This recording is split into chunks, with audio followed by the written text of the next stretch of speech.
Hello, नमस्कार दोस्तों। आज इस वीडियो में हम बात करेंगे म्यूचुअल फंड के स्मार्ट एसआईपी के कॉन्सेप्ट पर। चाहे आप म्यूचुअल फंड में पहले से इन्वेस्टमेंट कर रहे हो या फिर करने की सोच रहे हो, देखिए हम समझने की कोशिश करेंगे कि म्यूचुअल फंड में एसआईपी और लमसम तो सभी तरह के लोग करते हैं, लेकिन किस तरीके से हम अपने म्यूचुअल फंड के इन्वेस्टमेंट पर एक स्मार्ट एसआईपी के कॉन्सेप्ट को लाकर हमें मिलने वाले म्यूचुअल फंड रिटर्न से हम एक्स्ट्रा रिटर्न ला सकते हैं और एक लॉन्ग टर्म के अंदर हम आराम से 25 से 30% तक के रिटर्न पर भी आसानी से पहुंचा जा सकता है अपने म्यूचुअल फंड के निवेश से भी। इस वीडियो में हम स्टेप बाय स्टेप बात करेंगे कि किस तरीके से हजारों तरह की म्यूचुअल फंड स्कीम में से एक बेस्ट स्कीम का चयन किया जाए और हमारे लॉन्ग टर्म पोर्टफोलियो के लिए हमारे पोर्टफोलियो मैक्सिमम कितने फंड होने चाहिए। और इस वीडियो के अंत में हम समझने की कोशिश करेंगे कि हमारे म्यूचुअल फंड के इन्वेस्टमेंट में किस तरीके से स्मार्ट एसआईपी के कॉन्सेप्ट को लाकर एवरेज रिटर्न को बीट करते हुए एक बहुत ही अच्छा रिटर्न किस तरीके से हम जनरेट कर सकते हैं। और अब हम बात करेंगे म्यूचुअल फंड स्कीम के चयन को लेकर। लगभग 2000 से ज़्यादा म्यूचुअल फंड स्कीम में से एक हमारे लॉन्ग टर्म पोर्टफोलियो में 5, 8, 10 साल के लिए उस स्कीम या उस फंड का चयन करना जो हमें कंसिस्टेंट रिटर्न दे सके। और जब हम एक अच्छी म्यूचुअल फंड स्कीम का चुनाव कर लेते हैं तो उस स्कीम में जब हम इन्वेस्टमेंट अपना शुरू करते हैं तो यहाँ पर हम अपनी मेहनत के बचत किए गए पैसों को जब निवेश करते हैं तो यहाँ हम 2 चीज़ों पर भरोसा करते हैं। सबसे पहला एएमसी यानी कि एसेट मैनेजमेंट कंपनी, यानी कि किस एएमसी का वो फंड जिसका हमने चुनाव किया है वो स्कीम किस एएमसी के अंदर आती है। और दूसरा फंड मैनेजर जो अपनी रिसर्च टीम के साथ मिलकर हमारे निवेश किए गए पैसों को आगे मार्केट में इन्वेस्टमेंट करता है। स्कीम का चयन करते समय हमें सबसे पहले देखना है उस स्कीम पर लगने वाला एक्सपेंसेस रेशियो, यानी कि कहीं वो ज़्यादा तो नहीं है। अमूमन 1% या उससे नीचे यदि एक्सपेंसेस रेशियो किसी स्कीम का मिलता है तो वो हमारे लिए बेस्ट हो। और दूसरा है रोलिंग रिटर्न, यानी कि हम किसी भी फंड में जब इन्वेस्टमेंट कर रहे हैं तो उस फंड के पास्ट रिटर्न को देखने के लिए रोलिंग रिटर्न मेथड का यूज करेंगे। जैसे कि हमें किसी फंड का 2015 से 2023 तक का रिटर्न देखना है तो सबसे पहले हमें 2015 से 2018 3 साल का रिटर्न उसका क्या रहा, उसके बाद में 2016 से 2019, फिर 2017 से 2020, इस तरीके से हम उसको रोलिंग सिस्टम में उस रिटर्न को देखेंगे। और इससे हमारे को ये देखने को मिलेगा कि उस स्कीम ने कंसिस्टेंटली क्या रिटर्न जनरेट किया है। और इसके बाद डाइवर्सिफाइड पोर्टफोलियो, यानी कि हमारे निवेश किए गए पैसे को किन सेक्टरों में और किन शेयरों में आगे निवेश किया गया है। कहीं ऐसा तो नहीं है फंड मैनेजर के द्वारा अग्रेसिव तरीके से किसी पर्टिकुलर सेक्टर या पर्टिकुलर किसी स्टॉक्स में ज़्यादा वेटेज दिया गया हो। और इसके बाद फंड मैनेजर का ट्रैक रिकॉर्ड देखना भी बहुत जरूरी है, यानी कि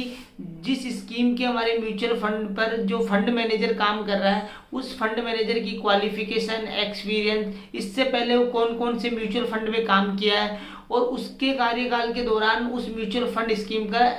एक कंसिस्टेंट रिटर्न क्या रहा है। उसके बाद हम देखेंगे कि फंड हिस्ट्री, यानी कि जिस फंड में हम अपना पैसा डाल रहे हैं उस स्कीम का अच्छे और बुरे दोनों समय में रिटर्न किस तरीके से दिया गया है। एएमसी ट्रैक रिकॉर्ड से मतलब है जिस एएमसी का वो फंड या स्कीम है वो कंपनी कहीं ऐसा तो नहीं है कि बार बार किसी स्कीम के बुरे करने पर उस स्कीम को बंद करके नए नए फंड ऑफर करती रहती है, या फिर एक ही स्कीम उसकी कंसिस्टेंट तरीके से बहुत लॉन्ग टर्म तक निवेशकों को फायदा पहुंचा रही है। और अब हम बात करते हैं वीडियो के दूसरे टॉपिक पर, यानी कि हमारे म्यूचुअल फंड पोर्टफोलियो में कितने फंड होना जरूरी है। यहाँ पर 3 से 4 फंड काफ़ी है हमारे लिए, क्योंकि यहाँ पर शेयर मार्केट की तरह जब हम किसी एक शेयर में पैसा लगाते हैं तो वो पर्टिकुलर एक ही शेयर में हमारा पैसा जाता है। लेकिन म्यूचुअल फंड स्कीम में जब हम किसी एक फंड में इन्वेस्टमेंट कर देते हैं तो हम उसका होल्डिंग पैटर्न देखेंगे तो लगभग हमारा एक म्यूचुअल फंड स्कीम में लगाया हुआ पैसा शेयर मार्केट की 70 से 80 कंपनियों में पैसा डिस्ट्रीब्यूट हो जाता है,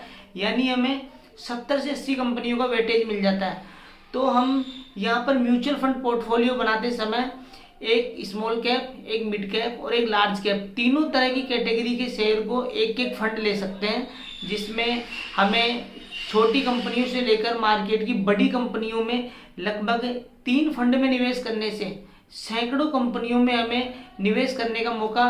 म्यूचुअल फंड के जरिए वैसे ही मिल जाएगा। और अब अंत में आज इस वीडियो के सबसे इंटरेस्टिंग टॉपिक पर बात करते हैं, वह है स्मार्ट एसआईपी कॉन्सेप्ट। जब हम अपनी पसंदीदा म्यूचुअल फंड स्कीम में रेगुलर डिसिप्लिन तरीके से निवेश कर रहे होते हैं तो मार्केट की ग्रोथ के साथ साथ कुछ समय के बाद हमें अपने पोर्टफोलियो में रिटर्न देखने को मिलता है। लेकिन जब हमें इन्वेस्टमेंट करते समय कुछ वक्त हो जाता है तो सडनली मार्केट में टाइमली करेक्शन का आना, ग्लोबली या इंटरनेशनली वॉर कंडीशंस का होना या किसी गवर्नमेंट पॉलिसी में अचानक बदलाव हो जाना, इन कई फैक्टरों के कारण हमें मार्केट में गिरावट देखने को मिलती है और जिसके कारण हमारे पोर्टफोलियो के रिटर्न में भी तेजी से गिरावट आने लगती है, जिसके कारण एक म्यूचुअल फंड इन्वेस्टर को डर लगने लगता है। जब किसी भी ऐसे एक्सटर्नल फैक्टरों के कारण जब मार्केट में गिरावट आने लगती है, वह कभी भी परमानेंट नहीं है, क्योंकि मार्केट में अप और डाउन वाले फेज सैकड़ों बार आए, लेकिन आज भी हमारी मार्केट अपने टॉप पर है। ऐसे समय इन्वेस्टर को डरने की जगह थोड़ा पैसेंस रखते हुए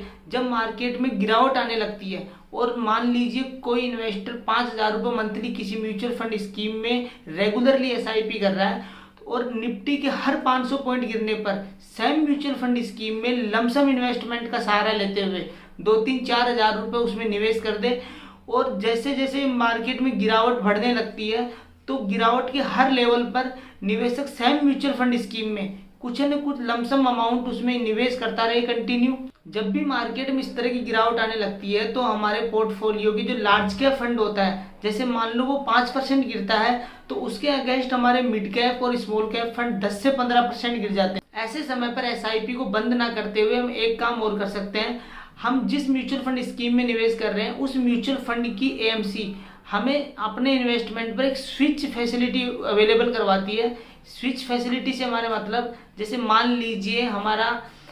SBI AMC के तीनों fund, SBI small cap, SBI mid cap और SBI लार्ज कैप, तीनों में इन्वेस्टमेंट चल रहा है और जब मार्केट में गिरावट आने लगती है तो हम हमारे SBI स्मॉल कैप और मिड कैप के पैसे को बिना एक्सपेंसेस रेशियो दिए SBI लार्ज कैप फंड के अंदर स्विच कर सकते हैं और जब मार्केट में गिरावट कम होने लगे या फिर वापस अपने लेवल्स पर आ जाए तो हम हमारे लार्ज कैप के कुछ पैसे को या जितना पैसा पहले डाला था उस अमाउंट को